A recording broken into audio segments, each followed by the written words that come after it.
चील और घोड़ा। जंगल के सारे जानवर हमेशा एक दूसरे से चिढ़ते रहते थे, झगड़ा करते रहते थे। वो किसी की भी कोई मदद नहीं करते थे।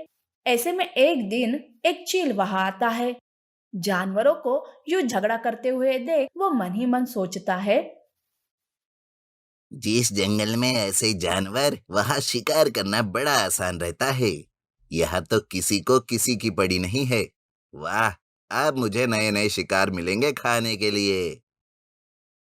चील पास में खड़े एक खरगोश को उठा ले जाता है।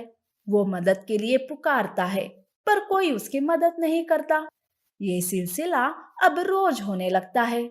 ऐसे में एक दिन चील बड़े जानवरों का भी शिकार करना शुरू करता है।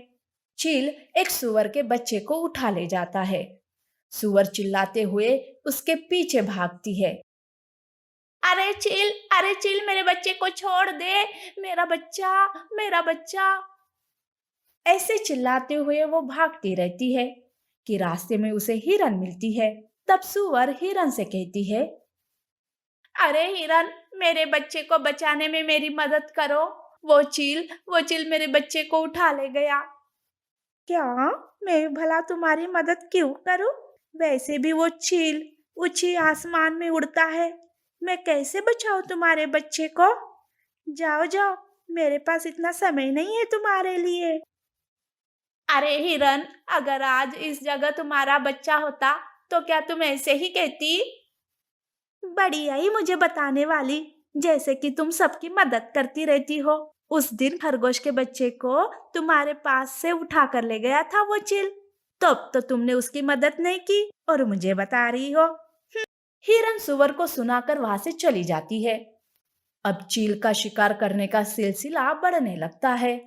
हर कोई जानवर चील से परेशान था, चिंतित था, पर एक दूसरे के साथ मिलकर कोई भी उपाय नहीं ढूंढ ढूंढ रहा था।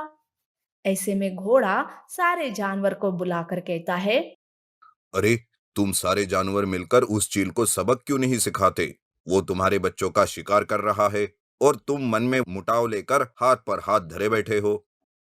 अरे घोड़े, मैं तो सबसे यही कह रही थी कि सब मिलकर चिल को सबक सिखाते हैं, पर मेरी बात कौन सुनता है यहाँ?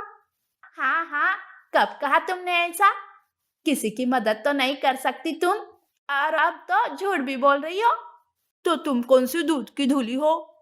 तुमने भी तो मेरे बच्चे को नहीं बचाया उस दिन, इसीलिए आज तुम्हारे साथ भी वही हुआ। चील भी तुम्हारे बच्चे को उठा ले गया। वो आपस में ही झगड़ने लगते हैं। तब घोड़े को बहुत गुस्सा आता है और वो चिल्लाते हुए कहता है, बंद करो अपना ये लड़ाई झगड़ा। अरे, तुम सबको पता नहीं है कि एकता में कितनी ताकत होती है? तुम ऐसे अलग अलग रहते हो, झगड़ा करते रहते हो। इसी बात का तो फायदा वो चील उठा रहा है। एक दूसरे की मदद करना सीखो, मिलजुल कर रहना सीखो, नहीं तो कल तुम भी शिकार हो जाओगे चील के। घोड़ा सभी जानवरों को एकता का महत्व समझाता है। भविष्य में आने वाली मुसीबत के बारे में उन्हें आगाह करता है। तब हिरन कहती है, अरे घोड़े, अब तुम ही बताओ कि हम उस चील को कैसे सबक सिखाए। हम सब एक है अब। तुम जैसे कहोगे हम वैसे करेंगे। घोड़ा चील को फंसाने के लिए प्लान तैयार करने लगता है। घोड़ा सभी को प्लान समझाता है और दूसरे दिन प्लान के हिसाब से जंगल में कोई भी जानवर अपने अपने घरों से बाहर नहीं निकलता है। चील को उस दिन खाने के लिए कुछ नहीं मिलता। तब वो सोचता है, अरे, जंगल के जानवर कहाँ चले गए? कोई भी दिखाई नहीं दे रहा है। लगता है आज भूखे ही रहना पड़ेगा। चील एक पेड़ पर बैठ जाता है। तब हिरन जानबूझकर चील के सामने आती है। हिरन को देखकर चील खुश हो जाता है।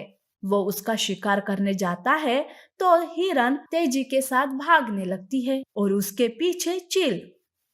हिरन भागते भागते एक पेड़ के पास रुक जाती है। तब चील कहता है, अरे हिरन, कितना भागोगी? वैसे यहाँ तुम्हारी मदद करने वाले कोई नहीं है। खामखा तुम इतनी मेहनत करवा रही हो मुझसे। चील ऐसा कहकर हिरन को मारने ही वाला था कि सुअर उस चील पर जाल फेंक देता है। तो खरगोश जाल में फंसे चील को लकड़ी से मारने लगता है। चील सबको एक साथ देखकर डर जाता है और कहता है, अरे अरे मुझे छोड़ दो, मुझे जाने दो। आज के बाद मैं कभी इस जंगल में नहीं आऊंगा। तुझे छोड़ दे ताकि फिर से किसी का शिकार कर दो? बिल्कुल भी नहीं, आज तो तुम्हें मरना ही होगा। सब मिलकर जाल के साथ चील को उन्होंने बनाए हुए एक गड्ढे में डाल देते हैं और उस गड्ढे का मुंह एक पेड़ की बड़ी सी लकड़ी से बंद कर देते हैं। तब घोड़ा आकर उन्हें शाबाशी देता है। तब हिरन कहती है, घोड़े, तुम्हारी वजह से आज हमें एकता का महत्व पता चला। अब हम एक दूसरे के साथ कभी भी झगड़ा नहीं करेंगे, मिलजुल कर रहेंगे और सबकी मदद करते रहेंगे। इस तरह से उन सब ने मिलकर चील जैसी मुसीबत का सामना किया और सबके सामने एकता की एक मिसाल खड़ी कर दी।